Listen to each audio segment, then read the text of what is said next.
Give me your top five QBs in this draft. We're gonna jump back to the 2021 draft. We're just jumping around, but give me your top five quarterbacks in this draft class of 2021 out the top of your head. Well, not even on the Justin top. Fields. He's Justin Fields number one. He's number one. Trevor Lawrence is number two.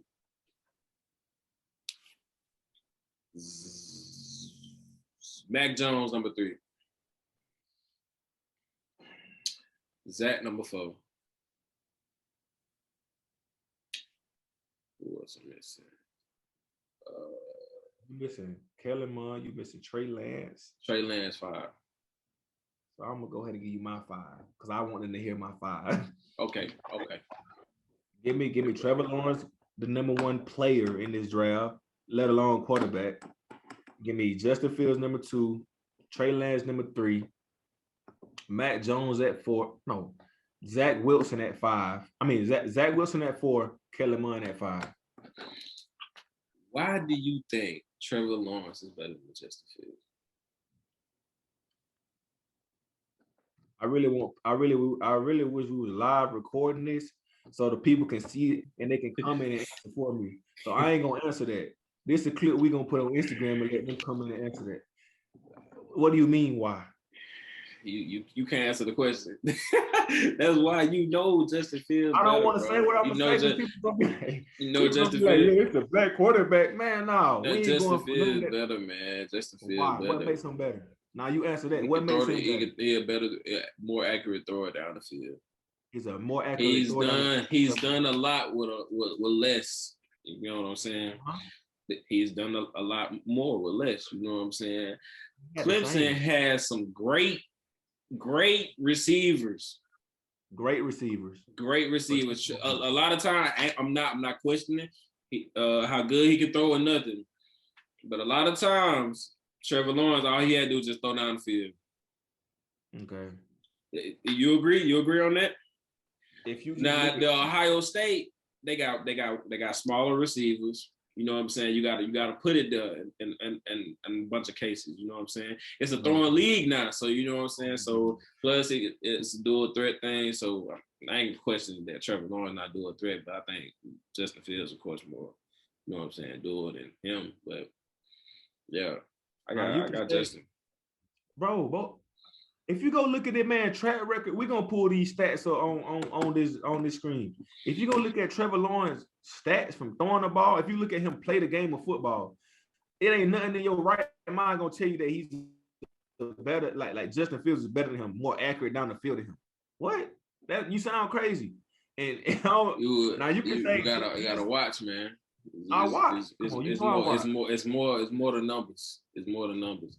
And Justin we watched the games and we seen Trevor Lawrence dominate. We seen him doo-doo on Alabama team that was supposedly the best defense in college football ever. They beat them down. You know what I'm saying? Like we seen Trevor Lawrence win the ACC every year. He was in the ACC. No, they ain't no good conference or nothing. Like they ain't just a good. You know what I'm saying? But he won the conference every. He probably lost like 3 games since he been at Clemson.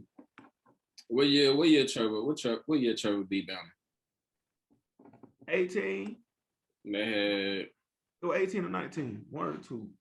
Did they win championship that year? Right? Huh? They won championship that year? Yeah. They beat Bama in the ship. That's when them boys supposedly had the best defense ever that year. Man, them boys came out and went crazy. You know they won the best defense ever that year. That's what they statistically why them boys were averaging 14 points on defense. How is it not the best? Come on. How the boys averaging 14 points on defense? You mean that, man? It don't mean nothing. Bro, it means something, bro. Let me not say that. It means something, bro. But they want to. Nah. If it would have showed, it would have showed if they were the best. They were the best defense that year statistically. And you know what I'm saying? When Trevor Lawrence got out there and he did what he did, he showed people why he was the highest recruit since Peyton Manning. And he went number 1 overall. So the experts, I feel like they got it right. We ain't experts just yet, but still, like, come on. Man. I mean, and I'm a Justin Fields fan, but I just think Trevor Lawrence is a better quarterback. Now, we can say, which is going to take us to our next topic, that Justin Fields going into a better situation than Trevor Lawrence. I can agree with that. Why would you agree with that?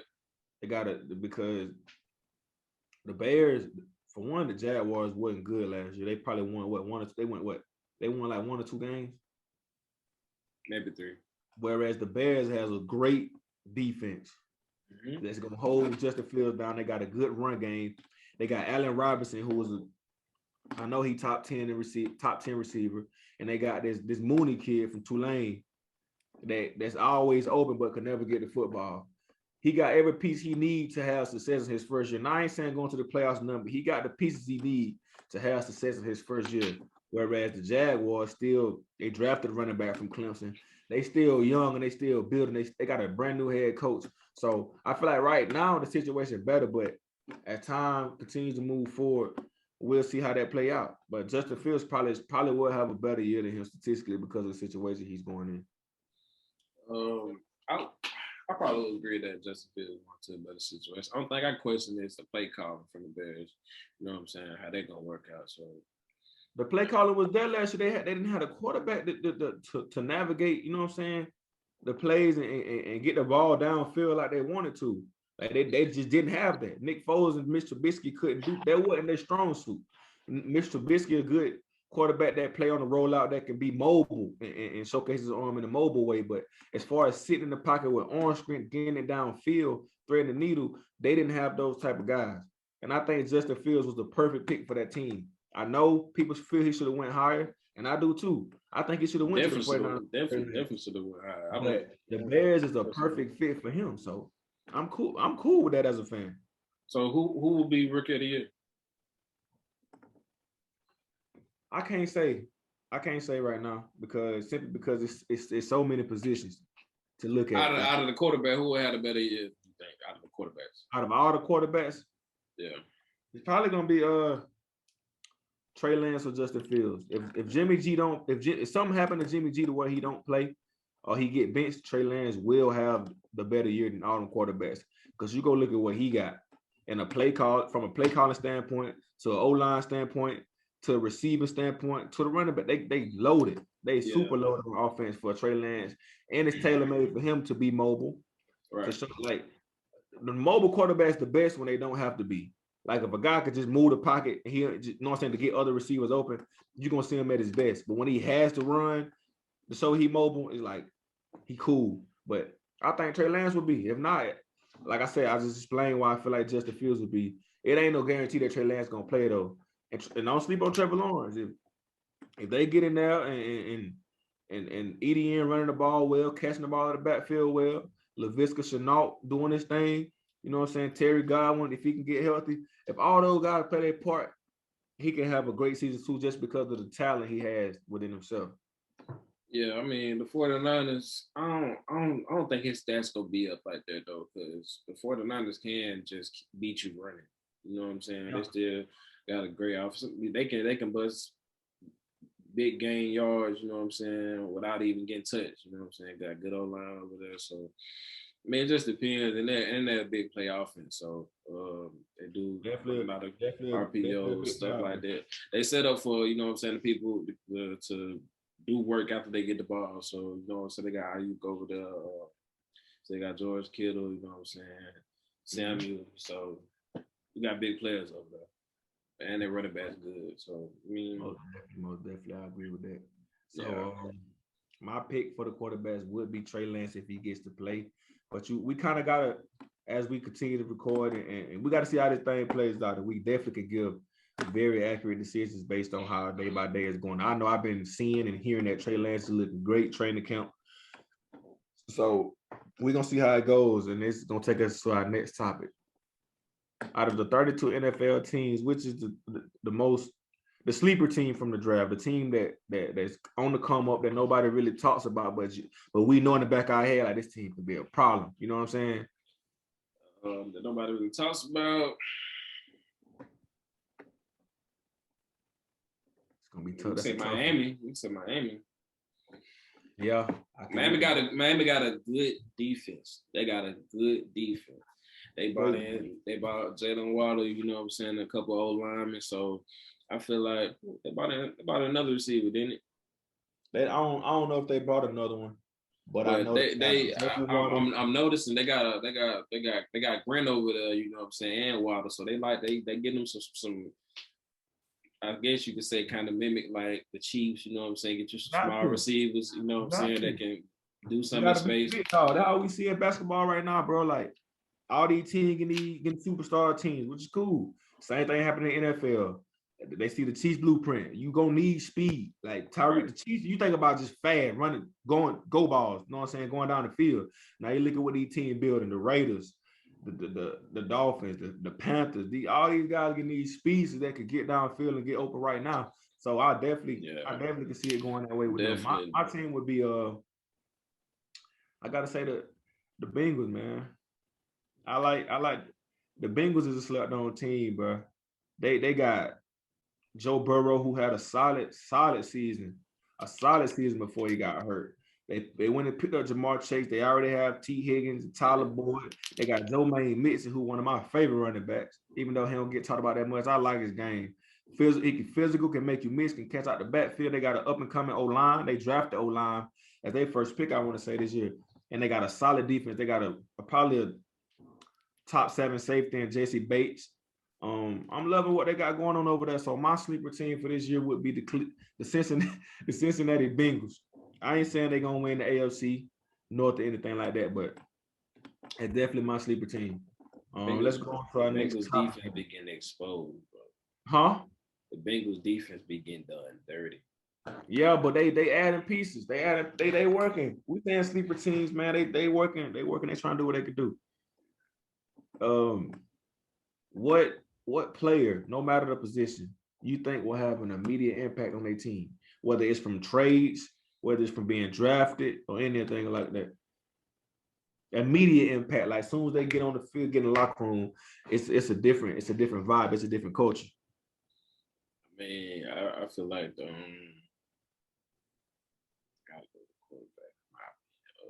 you gotta be a quarterback for that. But we ain't gonna say culture. We ain't gonna say culture change. We just gonna say he gonna have an immediate impact on the team. I mean, I'm still gonna say Justin Fields. Justin Fields? Man. I can't argue that. Regardless, okay, we're gonna go offense. I'm gonna say Trevor Lawrence. I'm gonna say Trevor Lawrence on that. I'm gonna say Trevor Lawrence on that. He definitely had the biggest impact in me.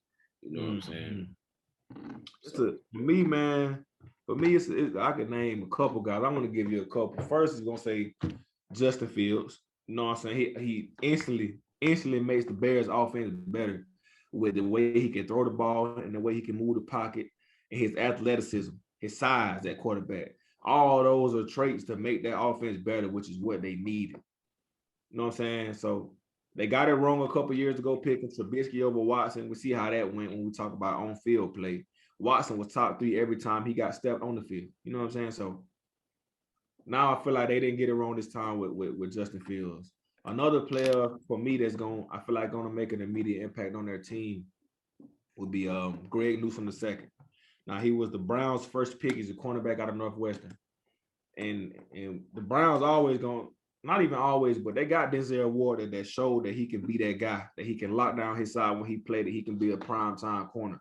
So they need to put somebody opposite him that can do the same build, same size, little small, snappy corner, you know what I'm saying, twist up. So I think Carl Joseph back there. Got Carl Joseph, Ronnie Harrison, Grant Delpit. They just signed John Johnson. They have Troy Hill.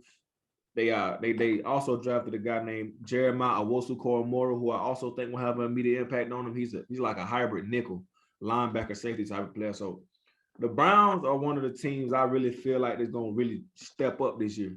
Now, they stepped up last year, but I think this year they're going to elevate even more because it's possible they get Odell Beckham Jr. back when he's healthy, he's probably, if not the best receiver, one of the best receivers in the league when he's healthy. So definitely. You pair that with an Anthony Schwartz, we was just talking about a guy who could stretch the field. He's a 4.2 guy, track guy to Auburn. You pair them with that and the Nick Chubb, Kareem Hunt duo in the backfield. I don't know what to say. They picked up Jadeveon Clowney in the offseason. They already have Myles Garrett. They did. They did. I definitely feel like the Browns there, man. I feel like they got the pieces. I think it's more on Baker. And I feel like sometimes they was trying to force the ball to certain players instead of like a lot of times they could have just ran the ball and still was, you know what I'm saying, won the game, but they wanted to make Baker look good. So I feel like if they just find that balance and just go what's working, you know what I'm saying, some not working, you know what I'm saying, just go, they'll be good. I honestly feel like Baker. He grew a lot this past year. He did a lot better than the year before. Yeah, his first 2 years was kind of rough, but Baker, man, I like him. I like his attitude about the game. He confident in himself. He willing to bet on, you know what I'm saying, himself. And when he win, he gonna let you hear about it. And I love that about him. Right. I love that about him. So that's definitely another team that I think on the rise. But I still like the Ravens out of that division. That's all we have. Oh, go ahead. Man, I was gonna say, would you say they got the toughest division? Definitely. AFC North is the toughest division in football. I don't know, because you got NFC? that you got NFC. You got what, Seattle 49ers, Rams, and the Cardinals. Hey, they lighting up over there. Oh, I'm saying, man, that's the Rams. The Rams, well, they got one of the best defenses in the league. Yeah, definitely. They definitely top 5. Anytime you can say you're a top 5 defense overall, like, you got a real good defense. They're top 10, like, for real. That's tough. Stud online, stud in the at the corner. So that's all I got. All right, we'll be back on here and probably tomorrow after we watch this game tonight. We'll come up with some more topics. We're gonna talk about the game from last night. Then we're gonna ask you can chop it up now, man. TC Podcast. Yeah, man. Signing out.